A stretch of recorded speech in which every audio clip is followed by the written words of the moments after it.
Hi, everyone. This is Rico Figliolini, host of UrbanEBB, a city podcast here just north of Atlanta in the smart city of Peachtree Corners.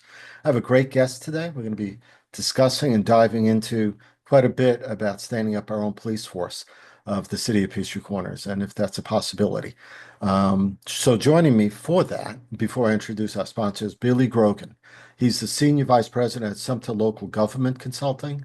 He's the man who built the Dunwoody Police Department from scratch, and the man that also won the Georgia's Chief of the Year award. He took Dunwoody Police from zero officers to a nationally accredited police force in 15 years, during 15 years. I'm sure it actually went even less than that, but thank you, Billy. I appreciate you joining us. Happy to join you. Appreciate it. So let me introduce our sponsors before we get right into it. We have two great sponsors that support our podcast and the journalism that we do with the magazines as well. One of them is Vox Populi. So if you're a company that has a brand, as any company does, right, and you want to be able to share that brand with your customers, with the audience and the community out there, you need to be able to, create shirts, vehicle wraps, all sorts of things. Maybe it's trade show stuff, maybe it's putting your logo on any sort of object you can think of. You can challenge these guys because that's what they do. They do all of that and more. So check them out at voxpopuli.com. There's also EV Remodeling Inc. Eli, who's the owner, and him and his family also live here in Peachtree Corners. As Vox Populi, their business is based in Peachtree Corners. And they've done, I think, over 260 home remodel, renovation work, everything from design to build, to adding a room, to doing your bathrooms, or adding a deck to your house. So check them out. It's evremodelinginc.com. And I want to again thank both of those sponsors for supporting us in the work that we do. So getting into the show, we're going to dig into some stuff. We're going to take it a little wide and then we're going to drill down a little bit and get into the weeds a little bit, which I enjoy. And learning more about what Billy has done and some of the work that you do. So why don't we start with when Dunwoody decided to break away from the county, and I think it was 2009. There were decisions that had to be made. So what was the absolute decisions that you all had to make before you actually did that? Yeah, so I think there's a couple of reasons. It might be helpful to talk about this for a second, but there's a couple of reasons why Dunwoody broke away from DeKalb County. One was zoning issues. There was a lot of zoning that they didn't really like in the perimeter area that DeKalb was approving. And the second one, though, was for police services. Uh, DeKalb County had a precinct in Dunwoody, but they unfortunately spent a lot of their time outside the city limits. And so residents felt like they really needed to have, visible police presence in the community. And so once the city of Dunwoody became a city on December 1st of 2008, then, the process began to form a police department because we had a pretty tight deadline because DeKalb was, after December of 2008, DeKalb was charging us to provide those police services until we ramped up our own police department. So, Hmm. really it was once we became a city, then it was the clock was ticking to start the police department. Wow. Okay. So this was a little different than Peachtree Corners, right? We started Yes, our city for some of the same reasons, right? Zoning, a little bit more control of our area and planning the development of our area. right, The marshals came later, right? And right. part of it was, again, like you said, even it was about enforcement, code enforcement and stuff like that. We didn't think about a police force because we didn't think we needed it. Things change, cities looking forward, right? Comprehensive plans are made to look a decade ahead of where we're going. But when you guys started the Dunwoody Police Force, you're right, the clock was ticking. You were paying for DeKalb County services. Now, when you started up, how long did it take to actually start, to get to day one, let's say? Uh, Yeah. So I was hired December 17th of 2008, mhm. and our department went live April 1st of 2009. So April Fool's Day. was But it? That could have been too many Yeah. landmines there. Yeah. Was there, I mean, was there overlap or was it the cab fell off and you guys started? Yeah, on April 1st, we started. So DeKalb provided the services December, Uh-huh. January, February, March, and then we started providing them at midnight on April 1st. In fact, it was a cool situation. So, we started with 40 officers, Mhm. and at midnight of March 31st, going into April 1st, Right. we lined up at City Hall with all of our officers in their take-home units, Right. and we went in service at midnight and left City Hall, which was an office building off Ashford Dunwoody. And we hit our blue lights and sirens and drove up to Ashford Dunwoody Road. There were hundreds of citizens in the intersection. Uh-huh. And, we went straight, turned right, turned left, and Oh, kind of cool. dispersed in the city. And that was just, the initial point. I had the mayor of Dunwoody riding with me, so he was in the car with me, Ken Wright, when we took off, and then everybody dispersed then, except for the folks that were actually working that night, because some people had to be back at 6 o'clock the next morning to go to work. Oh, wow. And yeah, so that was kind of a very memorable experience when we rolled out the department the first time and went in service. Right. So I know people probably think, oh, wow, day one and they got everything going. But you had to spend probably months before that, right? Oh Police yeah, cars, uniforms, how you going to work the 911 calls, yeah. communications. Were there any bumps in the road along the way that you had to? Oh yeah, lots of them. We first we had to really work hard to work on our pay and benefits because what we were trying to do was attract high quality officers that were working somewhere else and get them to say, hey, I'm going to go over here and work at the Dunwoody Police Department, because we couldn't send people to the academy. We could only hire people who are already certified in the state of Georgia. And so we had to give them a good reason to want to come to Dunwoody. Yeah. And we had a short, time frame, so we really had to, uh, make it attractive.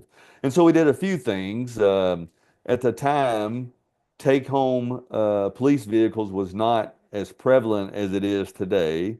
And Mhm. so we offered that. And of course, they did a really good job. The council did on approving 100% insurance coverage for employees and Yeah. 90% coverage for families. And so that was Nice. a great benefit. And then probably the other big benefit was we decided to provide a housing stipend for those who lived in the city. Oh, So if they lived in the city, yeah. we would pay them $300 more a month to live in the city. How And many how many officers took up that? we've really historically been at about somewhere between 20 and 25 officers. That live in the city. Yes, and we still do that today, or they still do that today. Yeah. Since I'm retired, it's they, Right. but they still do that today, and it's $800 a month to live in the city. Wow. And so it's a great benefit. And if you go to Dunwoody and you're married and you have a house and somewhere else and you got a family, you're probably not moving to Dunwoody. But if you're single or Mhm. young and don't really have any attachments anywhere, hey, why not move there? Oh, And yeah. I think today there's 5 officers who own a house in Dunwoody, and the rest live in an apartment. Okay. So that's a Well, great benefit. So, anyways, we had to pull all those benefits together and everything. Then we had challenges related to obviously, recruiting. We had a really short timeline to do that. Obviously, I couldn't do the whole thing myself. So my first really challenge was to hire kind of the senior staff. Myself, 3 lieutenants, a deputy chief, Mhm. a sergeant, and an executive assistant, my executive assistant, that would make the core group of people who were responsible for then doing all the work and us, pulling together as a team. Wow. And we divided up that work into really four areas. One was recruiting and hiring, Mhm. and that was done by one of the lieutenants and the sergeant.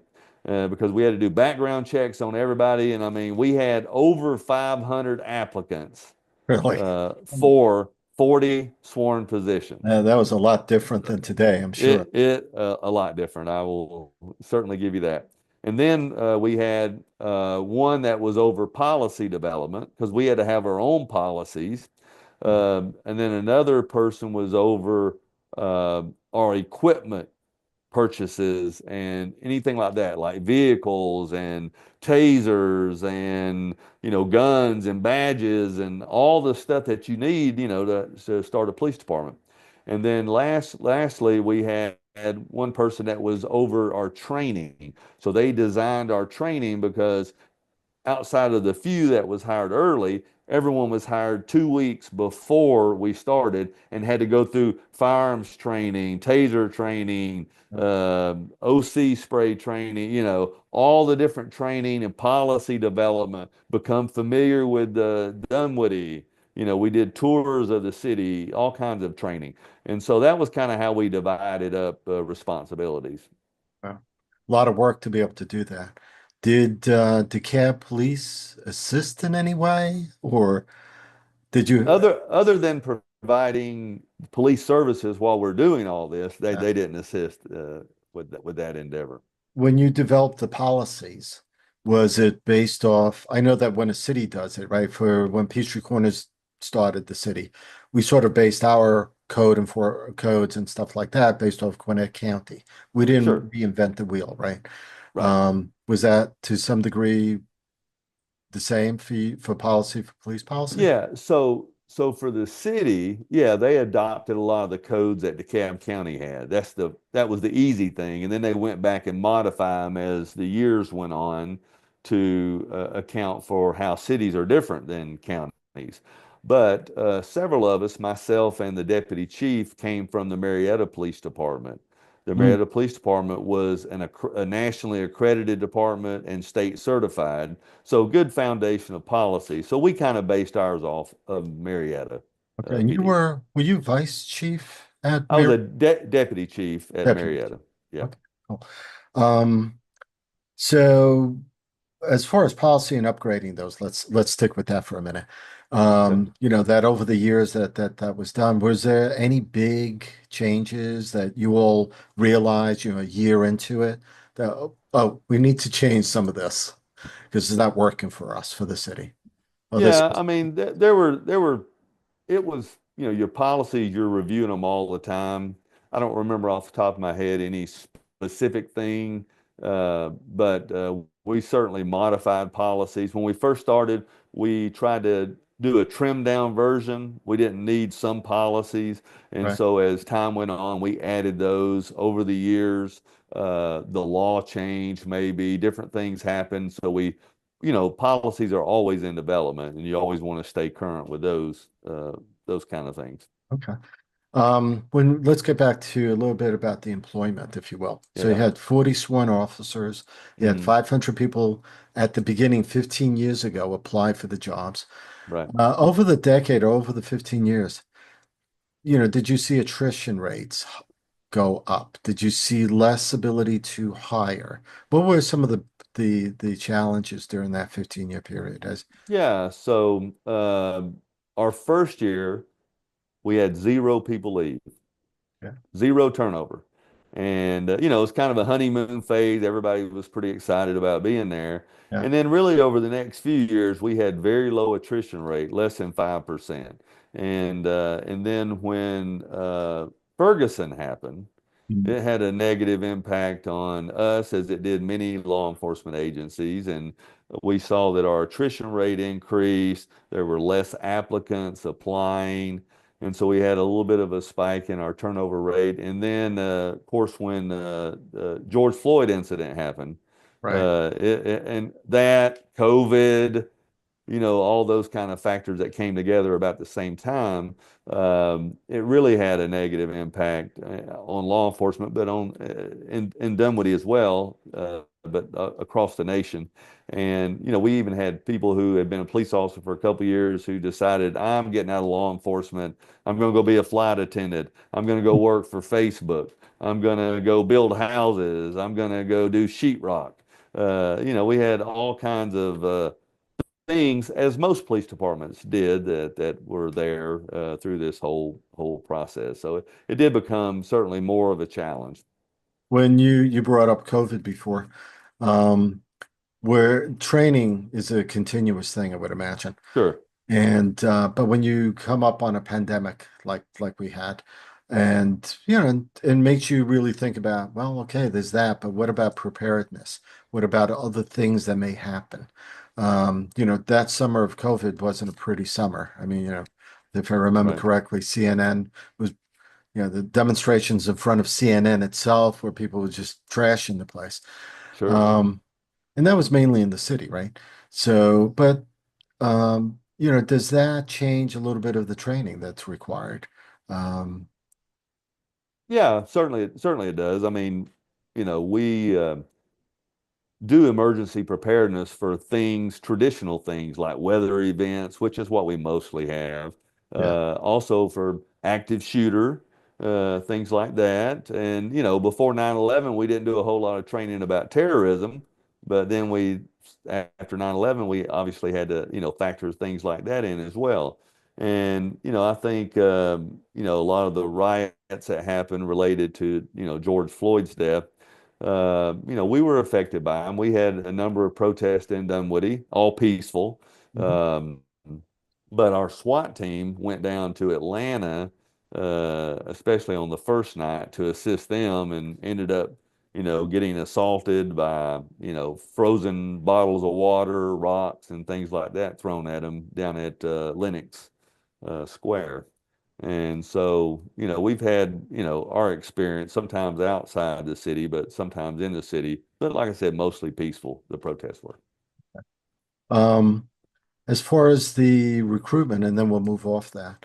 Um, did things change towards the last 15, the last few years of you being chief there, the Sure. approach I of it? mean, yeah, I mean, we have to be more aggressive in recruiting.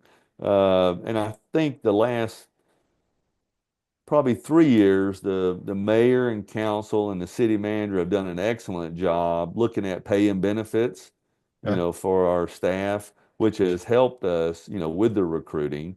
Um, and I think the last time I talked to Chief Carlson over in Dunwoody, they had about 4 or 5 openings right now, and but working hard to fill those. But Mhm. it's generally speaking, it's a challenge for law enforcement today. Okay. Um, when you started the police force, I mean, there's always things you look at, right? I think any professional likes to go to trade shows, like to see what's new, what's trending in their space and stuff. When you started, they were probably, I don't know, if gunshot detection, probably not. But drones, AI, probably not at that point. But there were certainly body cams, other cameras, other things that technology that you would look at. So, what were some of the things that were mandatory in your mind that had to be in place? Yeah, yeah. When we started, we equipped all of our vehicles with in-car cameras, Mhm. all of our officers with tasers, because we wanted them to have a less lethal option available to them, and they've been very effective for that. We had obviously computers in the cars. We had some different technology like fingerprinting folks in the field if they didn't have an ID that would go to the state. We had that technology. Really? So there's a lot of different, kind of technology like that, but that changes all the time. And things that we didn't adopt body cameras until I think it was 2015 or 16 is when we first started using body cameras. It was right before Ferguson. that we made the decision to move to body cameras. They were used in some areas, but weren't widely used, and but we made that decision at that time. And then the fixed LPRs came into play later on. Drones, as you said, that was kind of as the department evolves, so did technology, and we kind of evolved with it and adopted a lot of the technology, which has been certainly a game changer for the Dunwoody Police Department. They now have a real-time crime center and have gunshot detection, live view cameras, LPRs. They have access to live 911 calls when they come into the 911 center. Officers can listen to the calls and self-dispatch to it if it's an emergency call, even before the dispatchers call them.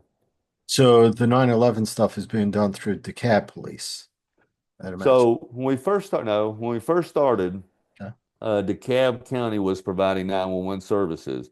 But when I met with the chief in DeKalb, or actually the contact was the deputy chief at the time, when I met with him, uh, he said that I said, so just want to work on getting our channel for our 911 calls and stuff. He said, oh, you'll be on the Precinct 5 channel. So they were putting us on the same precinct as the North DeKalb precinct, and which didn't work for me because that they're busy and we're probably less busy, and so if they have a priority call and then we have a call come in that's not a priority, and they keep having high priority calls come in, ours is never going to get dispatched. And that was my concern, and it turned out to be true. They were holding our calls over 5 minutes on average because they had so many calls for DeKalb, and then you're fighting for radio traffic and all this. Yeah. And so what we eventually did was Sandy Springs and Johns Creek had an authority that they put together called the Chattahoochee River 911 Authority, and short is Chatcom 911 Center. And so we became a subscriber to their 911 center, and that still is true today. And we pay a subscriber fee. They provide the service, and we have our own, dedicated channel. And so I think we moved over to that in 2010, maybe is when we entered into an agreement. So if I was a Dunwoody resident and I call 911 on my cell phone, or it would get routed through to that, is what you're saying? Yes. Yeah, you would call 911 and they would answer, Chatcom 911, how can I help you? And Huh, they would know it was a Dunwoody resident based on, GIS data. right. And they would transfer it to you or, Yeah, they dispatch us just like if it was going to DeKalb 911.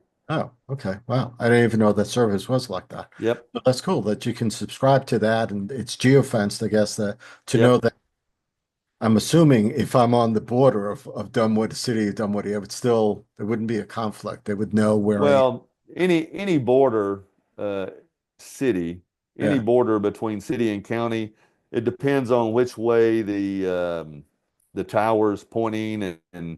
sometimes it sends you to the wrong 911 center. That's any city, across the Okay. nation. They've got a lot better at it Mhm. from a technology standpoint, but there's still room for improvement in that area. Every once in a while, some of the calls on our east side of town can get routed to Gwinnett 911 because Oh, we really? border, Peachtree Yeah. Corners, Yeah. and or DeKalb 911 or Doraville sometimes. And So so go ahead. I was going to say, would you recommend that same service to Peachtree Corners, for example, versus Well, it Winnick? depends. It depends. If Gwinnett will provide, let them have their own channel and dedicated dispatchers, then it makes sense to stay with DeKalb. I mean, with Gwinnett. Okay. Um, how, well, I guess by the time you were brought into it, any political pitfalls would have been removed, I guess, because you were brought in at the point where Dunwoody knew they were going to stand up a police force, right? Yes. And I think it's a little different because they knew that from the very beginning. Right. That was one of the services that, when people voted for the city of Dunwoody, that was one of the services that they already knew was going to be provided. Okay. Um, in the consulting work that you um, do you come across other cities that are trying to do the same thing, setting up police or other services? Occasionally, a lot of our work we cover three areas. One is executive recruiting for local government. So we recruit city managers, police chiefs, fire chiefs, finance directors, pretty much any position that a local government requests. The second area of the business is through interim services. So, like a finance director resigns and they need somebody real bad while they're searching for somebody, we'll provide interim finance director services. And we do that for a lot of different positions, not just finance director, for city managers, for police chiefs, or whatever. And then the third area is consulting, and we do different kinds of consulting, financial consulting for local governments. I've done, some audits of police departments that needed that, or also a recruitment and retention study that Mhm. I've been working on to help departments and provide recommendations how they can improve their recruiting and retention of officers. So that's some of the kind of work we do, and occasionally we'll run across somebody who's, thinking about that. We've certainly talked to Peachtree Corners. I Right. think there's, a couple other cities around that might be discussing it as well. Okay. Well, you were a police chief in Dunwoody. I would imagine that some of the legislation work up in the Capitol um, was probably important to know what was going on, what might be passed. Was that any part of what you had to deal with? Yeah, so I was past president of the Georgia Association of Chiefs of Police, and Mhm. we have a legislative committee, and I chaired that for many years and was always involved at the Capitol during the legislative period of time because we had to look at bills that were being presented, how it would affect law enforcement and our police department, but also the police departments across the state. So I was very intimately involved in a lot of different pieces of legislation over the years. Did you see any particular piece of legislation that you would have really not want to see passed? Yeah, I mean, I think there's a lot of different ones over time that restricted police officers' ability to do their job. And then at other times there were um, pieces of legislation, I think, that mandated things that I don't know that it was written very well. For instance, there's been legislation introduced that mandates that all police departments use body cameras. Some smaller police departments would have a very difficult time being able to afford that because it is can be a pretty pricey ticket. And we think that's something that should be really left up more to the individual jurisdictions about what they do. That's one I'm sure there example. was also some policy that had to be set up around body cams, when to Oh, release absolutely. to the media. Absolutely. Yep. Yep. There's good legislation that's passed over the last number of years Mhm. that's helped law enforcement and help us do our job better. But when you have technology like body cameras, then the legislators have to decide how long you have to retain it. Right.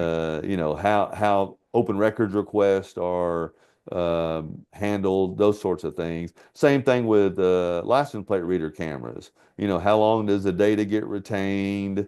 That sort of thing. And I think some of the legislation mandates that we have a policy, which I think is good. If you're Yeah. using that technology, you should have a policy about how Yeah. it's used to make sure it's being used effectively and Yeah. appropriately.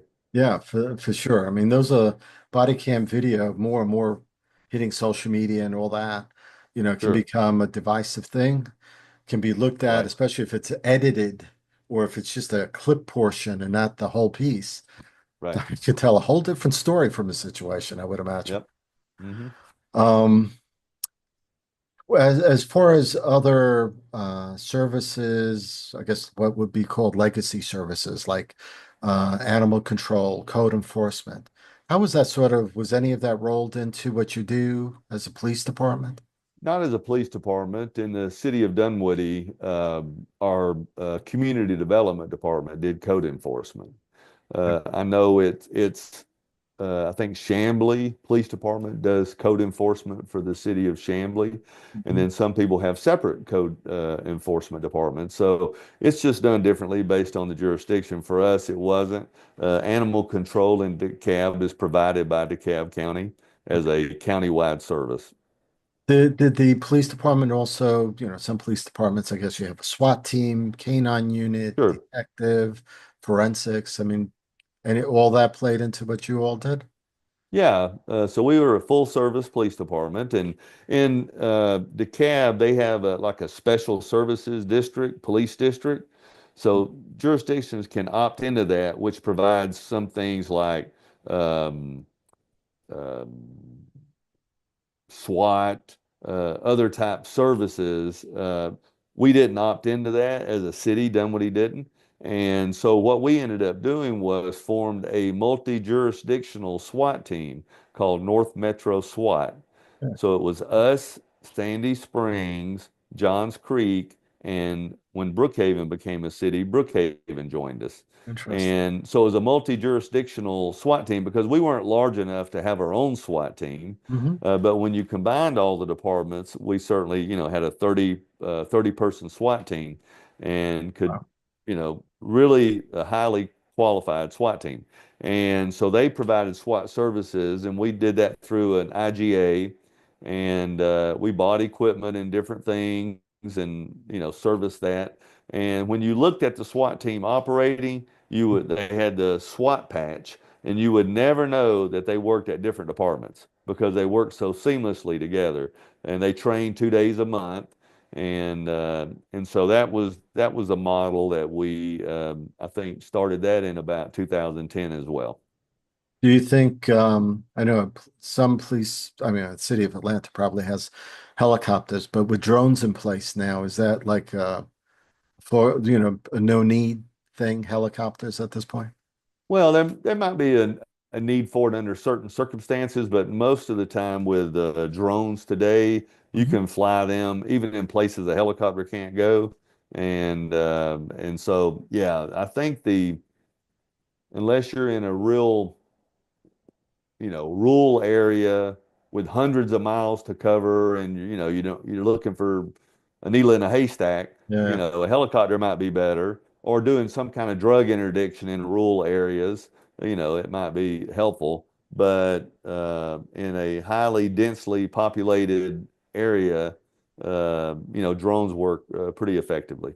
it's interesting. I was speaking with Chief Restrepo of the Marshals here in Peachtree Corners, and we were Yes. talking a bit about technology and stuff, how drones at some point, probably over the next year or two, maybe, um, can actually almost be integrated into 911 calls in the sense that they could be sent out almost immediately to a Yep. situation before the police actually even get there, just to, Well, you know, to to spec out what's going on, right? no, that's happening today in Dunwoody with a real-time crime center. They're launching drones before the call's even dispatched Really? because they can listen to the call for service Hmm. on the live 911 through flock safety, and so they're able to send the drone to the call. And what they're finding out is that in about 10 to 15% of the calls, Yeah, the drone operator is able to cancel the cars that are coming because maybe the vehicles are gone or they're, it's no longer needed, no longer need the officers. And so they're saving man hours, gas, time yeah. by canceling the officers just through the use of the drone. Wow. Yeah. They a force multiplier. Is that the phrase? Yes, I think that's definitely.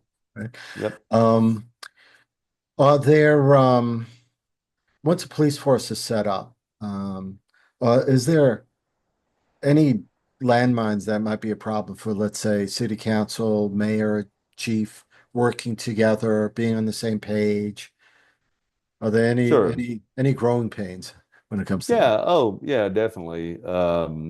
One of the things, let me go back real quick to a couple of the challenges that we had. One was getting vehicles because we were on a short timeline. Right. Like I told you, it was a little over 90 days, and our vehicles were going to be black and white. So we couldn't order them from Ford because it was going to take too long. So luckily we found 20 black cruisers and 20 white cruisers, and then we just had to paint them both to make the black and white. So we got lucky on that one. But ordering our badges, they didn't come in till like the day before we went live, and ammunition, we had to borrow ammunition because we couldn't get it in time from other departments. So that was just a few of the challenges besides obviously hiring folks. But in answer to your question, one of the challenges is this: when the police department was started in Dunwoody, we kind of had to do the minimum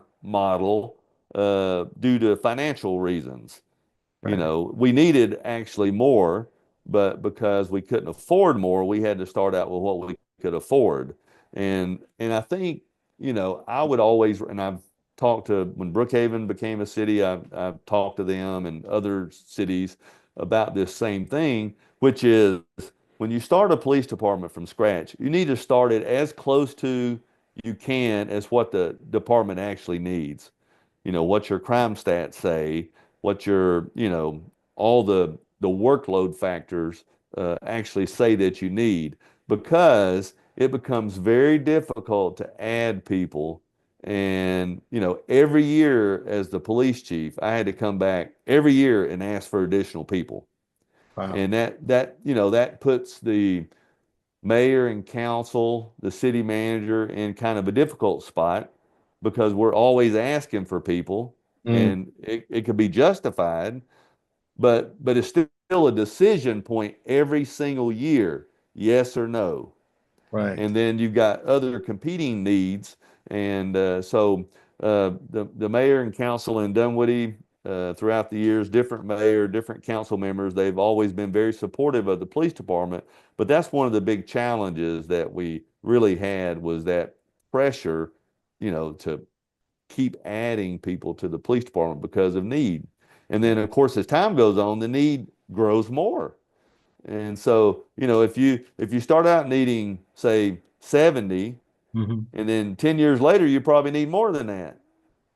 Yeah. So, Sure. those kind of challenges are probably some of the most difficult challenges. And then there's always challenges when you add technology, things like facial recognition technology. People have different opinions about that.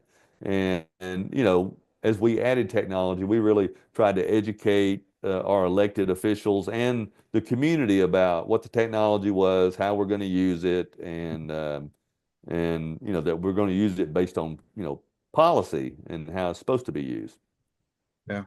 I can appreciate that because I would imagine a year after 2 years, and then you come back for more money, and they're saying, well, you've done a good job for 2 years. Why do you need all Right, this money now? right. Yeah, Yep, it's no doubt. It's if if you're not getting a lot of complaints about things right. related to the police department, then it seems okay. And maybe everybody's complaining because of parks or paved roads or whatever. But it's really the things behind the scene that sometimes you might not see. Like it's taking us a lot longer to get to the calls. We're not able to get in the neighborhoods as much because we're busy answering calls and those sorts of things. As far as the hiring of police and such, there's a mix in any police department, right? Of sworn officers and civilians, if you will. Sure. Um, because civilians can more and more do different aspects of the back operations, if you will, right? Do you Yes. need a Mhm. sworn officer like in every position, or do you think civilians can do a good job in that part? No, definitely. We started out with 40 sworn officers and 8 professional staff, and then over the years I think there's, I don't know, 13 or 16. So one of the things that we we added a couple of different positions. We added a civilian prisoner transport officer. So we decided it doesn't take a sworn officer to take someone to the DeKalb County Jail. A civilian can do that, Mhm. equipped with the right equipment and training.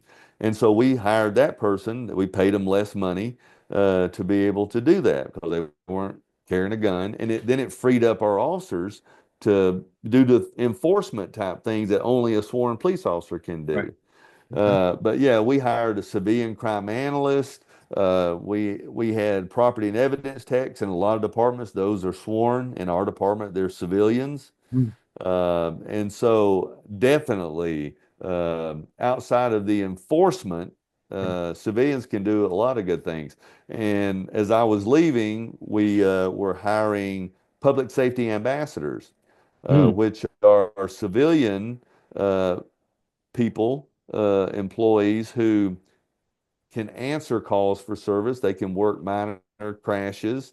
They can do a lot of different things that where a police officer is not needed. And those have, I think we hired, Dunwoody hired four, and those have been very helpful to take a little bit of load off Sure. the sworn officers and let them focus on the things, the enforcement, the things that you need somebody who has a badge and a gun to do. Does what about mental health co-responders? Is that, I mean, is that something that you all do too, or did? Absolutely. We a number of years ago, maybe 5 years ago, it become more and more apparent that we were dealing with, 25% of our calls dealt with someone in a mental health crisis. And so as those units became more popular, we were able to do a partner with the DeKalb mental health group that's over that for DeKalb County, and partner with them to provide a co-responder.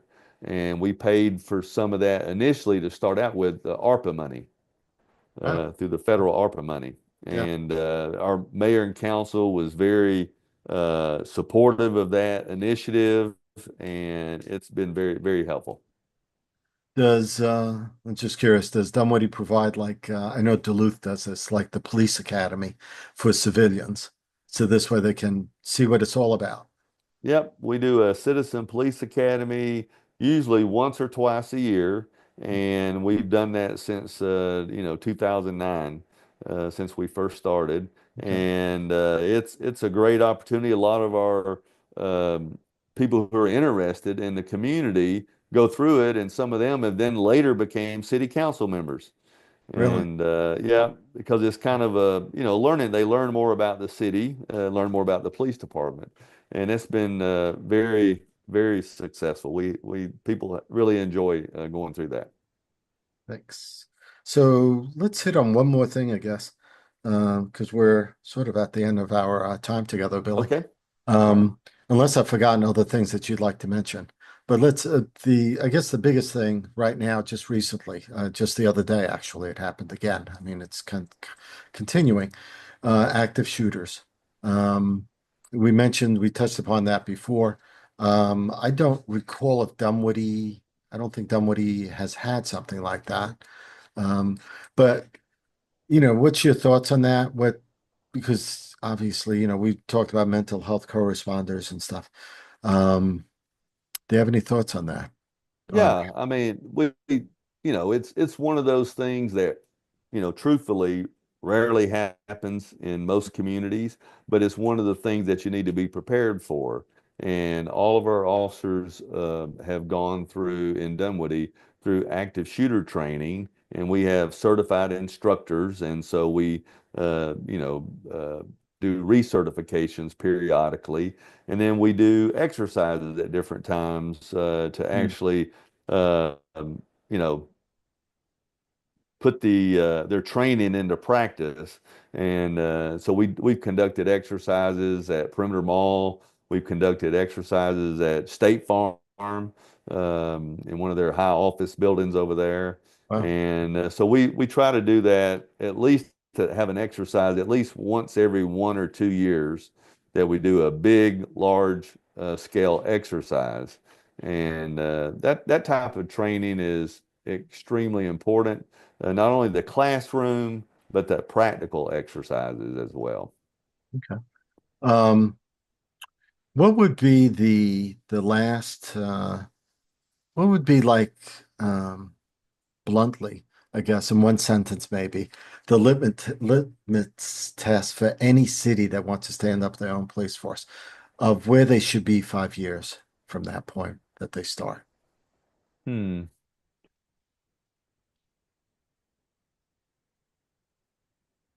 Well, really, they should be responsive to the needs and concerns of the mayor, council, and citizens.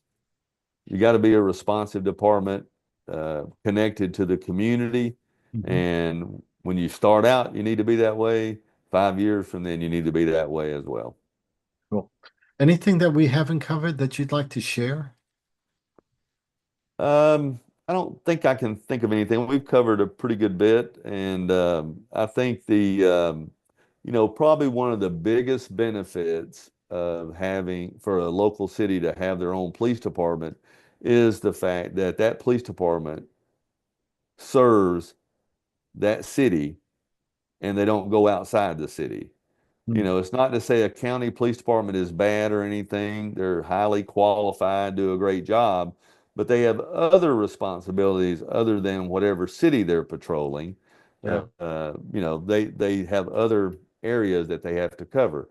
Whereas a local police department, that's a city police department, they stay within the confines of that city, and you're going to get a higher level of service from your police department, and you're going to know them. They're going to be at your community events.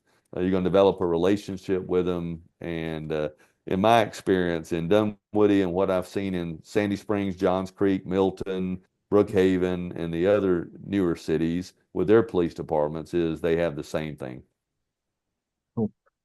We've been speaking with Billy Grogan, former Dunwoody police chief that helped them stand up their own police force from scratch.